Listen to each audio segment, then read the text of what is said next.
Hello there. If you're not familiar, this channel is one of my, shall we say, spicier channels. I get on my other channels, I tend to stick to lore and I tend to stick to facts and some minor opinions, bit of interpretation, as my other channels are history based or pop culture based, but I tend to stick, as I said, to lore because I find that more interesting. But some things really blow my skirt up and I don't really have an outlet. So this channel, get a few opinions, but I'm not a big believer in tearing things down when someone's trying to do something. And so we're going to talk about something that I've seen ripped to shreds on the internet for years, and that is the TV series starring Ruby Rose, Batwoman. Before we get started, like, share, subscribe, comment down below your thoughts on this, but you know what, do what you like, go nuts. Bear in mind, if it devolves into something just crude, yeah, those messages ain't making it. But get something constructive to say, go for it. With that said, let's get into a discussion on Batwoman. Now, right, I'm going to start off with, I don't hate this show as much as some YouTubers have hated it. Now, I'm by no stretch of the imagination extreme one political spectrum or the other. I tend to fall in the middle on most things, and I respect that a lot of TV shows try to do something, and I understand that representation and other such things for women, for minorities, for religious groups and other such things, particularly in Hollywood, there has been a shameful history of underrepresentation, and worse than that, actively keeping them down, sidelining their characters, making them a comedic relief or a joke. That has been a thing for a very long time, and damn, it does need to change. However, you don't accomplish that, you don't service that goal by making tripe television like this is. It is not good. It just isn't. To be honest, season 1 was actually better than the following seasons, and that was saying something when you had scenes and dialogue like this. I need you to fix his suit. The suit is literal perfection. It will be, when it fits a woman. The cringe factor alone in that scene has become a very memeable fact for this show, and that's sad. Now, I don't dislike Ruby Rose. I think she's got talent. I think she's actually quite beautiful. I genuinely think that she tried, and I've seen her in other stuff, some of the Resident Evil films and things. I don't have any issue with her. People call her wooden and two-dimensional. I don't personally see it. I think she's perhaps been a little typecast, but she's not a bad Batwoman. The problem with this show is not the actors. People blame the actors, and sometimes the adult pretenders that make these shows, they do get a little political, and as Ricky Gervais, I think once put it, basically his famous Oscar speech, don't get up there and preach to people about how to live, because you don't know what real people live like. And it's a lesson, yeah, a lot of them could learn, but the problem with the show is not the actors. The problem with the show is the writers. The people that made this don't know the source material. They've no respect for the characters. The idea of you making a feminist movie about a series about women's empowerment, and one of its defining sentences was, it's about a woman taking a man's accomplishments and making them her own. It doesn't build a strong character. The foundations of this are weak. It's basically built on sand. It's not built on anything strong. The whole premise of this series is built on the foundations of something else. Instead of creating a strong female character, they made a character that was only strong because she was built on top of what a man had done before her. To me personally, that is not a sign of strength. It's a sign of dependency, and dependency is weakness. The character was good in the comics. They've been good in other media that they've appeared in, and then someone made this, and I don't understand what they were thinking when they wrote a character to be this weak. And I'm sorry there, but there are highlights to this show. For a start, Alice. And, you know, Rachel Scarston does a very good job. Again, she suffers with poor writing.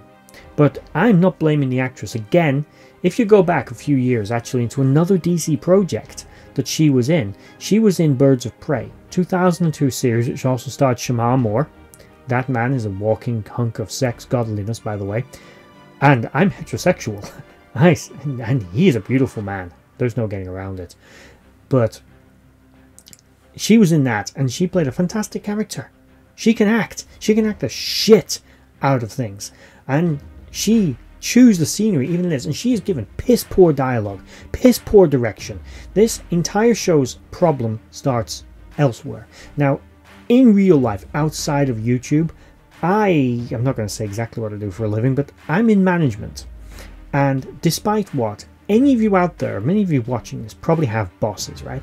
And bosses will always tell you that, you know, if a company's weak or it's not doing well, it's the foundations in which it's built on. It's all of you. You know, you're not doing well enough. You're not selling hard enough. You're not communicating with the customers. You're not getting the fries to them quick enough or whatever. It's bullshit. It is bullshit, right? Your manager is where the problem is. Problems, if a work environment is toxic, it's not the people at the bottom. The people at the bottom get that way because of toxic bullshit higher up. Trust me. Sickness starts at the top and it trickles down. As the conservatives in the UK would put it. It's a load of shit. And this series, it's trickle down shit from idiots at the top making this tripe that don't know the source material. They've no respect for the characters. And you know what? I don't give a shit.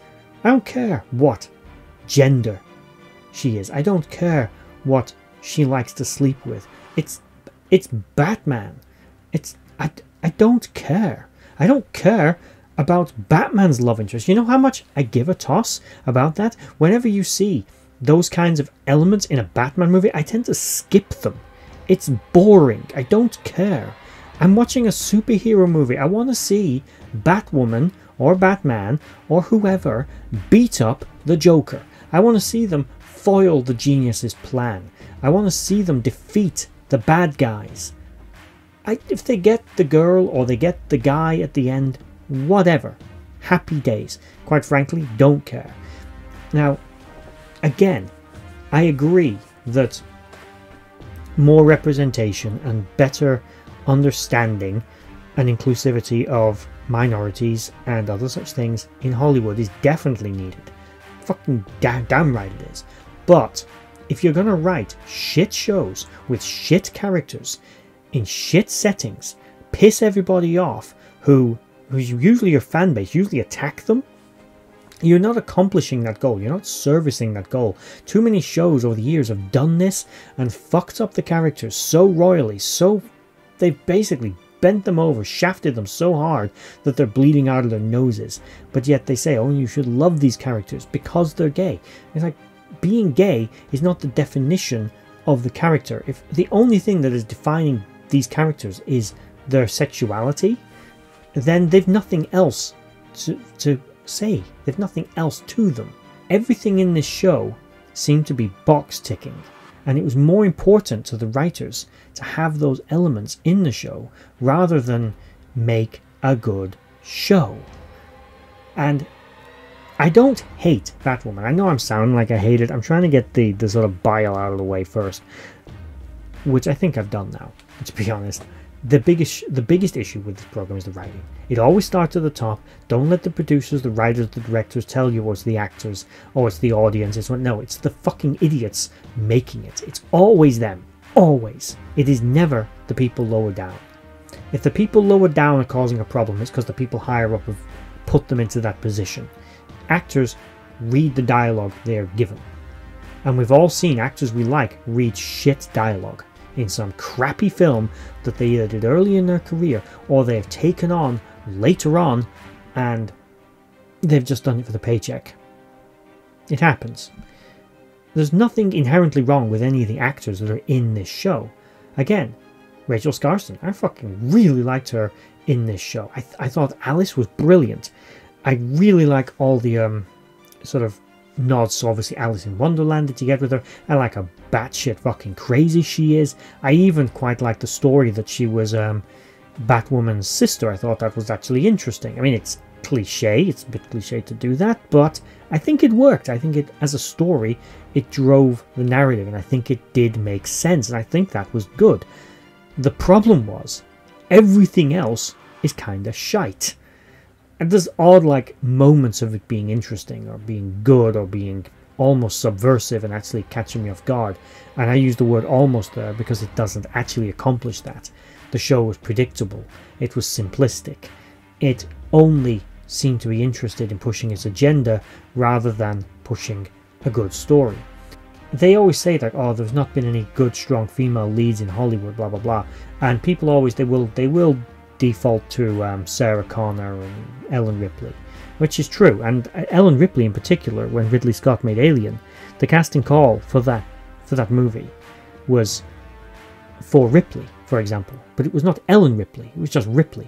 Ripley was not written to be man or woman. Ripley was not written to be black or white. Ripley was just written to be Ripley. None of the characters in that are sexualized in any way. Me personally, I find Batwoman sexualizes a lot of the characters. It's like, why was it needed, for example, to have Ruby Rose's character actually be gay? Because Ruby Rose is gay? Does that mean Ruby Rose can only play a gay character? Can she not play a straight character? Can a straight actor or actress not play a gay character? They're acting. They're not real. It's like Batwoman is not real. Batwoman doesn't have to be. And also, their sexuality shouldn't really need to be a factor. To be really progressive, you want to be progressive, make it so it's normal. It doesn't matter if she's gay, straight, bi, trans, black, white, old, young, tall, short, fat, thin. None of it should matter. It should just mean they're a person. It's pure and simple.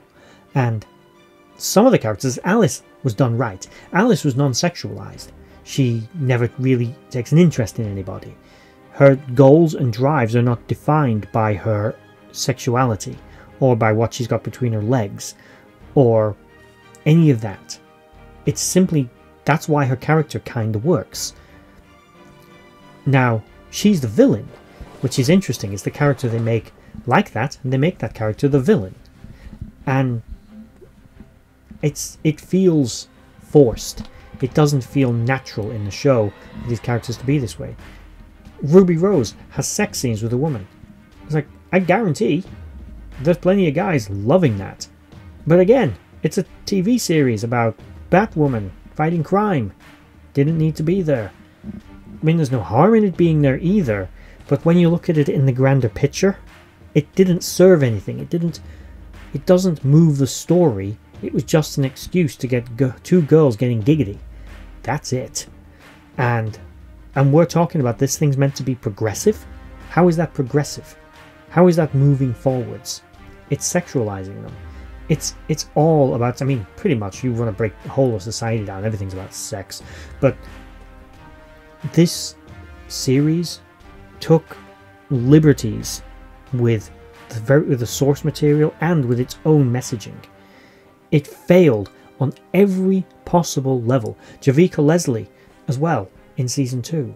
Far less likable than Ruby Rose, which I think surprised a lot of the people who already didn't like this show. And it's because, again, all they worried about was ticking boxes, but this time they thought, well, now we'll have a woman, she'll be gay and black. And to me, none of that matters. It should be who's the best at all. Obviously, Batwoman needs to be a woman. Other than that, what does it matter? how does it matter?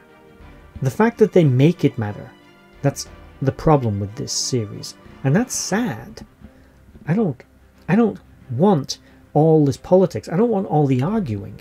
Personally, I think most of the people that were ripping into this on YouTube and other things were just filled with bile and hate. And the problem is, when you make something like this, you're giving those people a forum. You're giving them an opportunity to turn around and say, see, it is crap. You can't make something good. And I'm sure the writers of this, at least some of them anyway, must be capable of actually writing something good. I want to believe.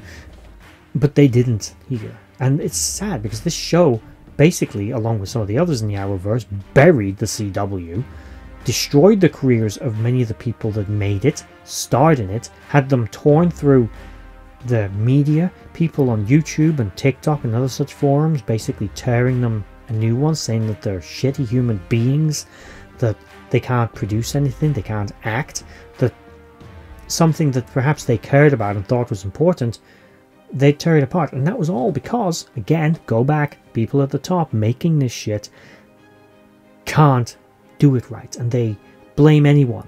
They blame the fans, they blame the actors when they don't play ball. It's all just a shit throwing free-for-all. And it's sad because this, like many of the other CW shows, could have been great. I mean, Arrow was fantastic, Flash was alright, Legends of Tomorrow, could never really warm to it. But you know where I'm going. It's like a series of diminishing returns until you eventually land at Batwoman, and it's like, oh well, give it a go, but just make sure that Batwoman's gay, make sure that there's lots of gay characters, make sure all the straight people are the bad guys, make sure all the men are incompetent, but don't give the hero characters any real strength or character development. Just make everyone else weak so they look strong. That's not how you build strength. That's how you build dependency. That's how you build weakness. And that's my take on this. That was my sort of feeling of this show. It was just garbage from beginning to end. And it wasn't worth my time. And I was annoyed about that. I was annoyed at them for making a show this bad. All the extra stuff, all the peripheral stuff about the sexualization of the characters, how they were portrayed, about whether or not they were black or gay or whatever. It was, to me, irrelevant story. It didn't matter. Now, it didn't always matter in the show, but a lot was always being made of it. And it takes you out of the universe. The point is, you're supposed to be immersed into this universe, into this environment, and instead of being immersed, you're taken out by real world problems being thrown at you, by bad dialogue, bad acting, bad lighting, bad costumes, just contrived storylines that are designed to make the hero look heroic and the other characters look stupid without actually giving the hero either an arc, challenges to overcome. They're just instantly good at everything. Everyone else is automatically bad at everything, especially when they're compared to the hero. They never lose. There's never any danger of them losing. It's not interesting. It's not challenging intellectually. And on top of that, you've got all the agenda pushing, which it just didn't need. Now, I'm not saying it couldn't have it in. I'm just saying subtlety and good writing go well together. Heavy-handedness and bad writing do not. If this series had been made, still with Ruby Rose being gay, but that not being the sole defining quality of her character, about how she has to one-up everybody, about how she has to be such a militant little brat, how she has to steal Bruce Wayne's identity in order to be successful and good. If none of that had to happen, if they'd have just made her a strong character in her own right, then make her gay. Just don't make it the thing that is the only thing, pretty much. about her character, because it's all anyone ended up talking about. And actually, if you watch the show, that wasn't purely everything that was to define her character by, but it was quite often quite a lot of it. And it just didn't need it. Now that said, I will equally say that if she was straight, or if the series was actually about Batman, and he spent half of his time swooning after a woman, I would be equally bored. It had nothing to do with the sexuality or the gender. It's the sexualizing of them at all that is the problem. It's just not necessary. It's not interesting. It's not challenging. And that is sort of my 2 cents on this show. What are yours? Let me know in the comments below, but do try to keep it clean. The show was made by people that were trying. Whether you like the end result or not, and I don't, but whether you do or you don't, be fair to them. They were attempting to actually do the things and include elements that are often neglected. They just did it in a bad way. Hopefully, in the next few years, these people learn how to make these shows. They take on board some of the feedback, even the bad feedback, and use it to make something truly spectacular, which I'm hoping one day they will. With that said, this video is once again dragged on long enough. Like, share, subscribe, comment down below, hit the bell notification icon if you want to get more of these videos. And with that said, thank you for watching, and bye bye. I'd just like to say a thank you to everyone for watching that video. I hope you enjoyed it. I really enjoy making these. If you did enjoy it, please consider giving a like, share and a subscribe, and maybe checking out the other videos on the screen right now, and in the description box below there are links to my other social media accounts.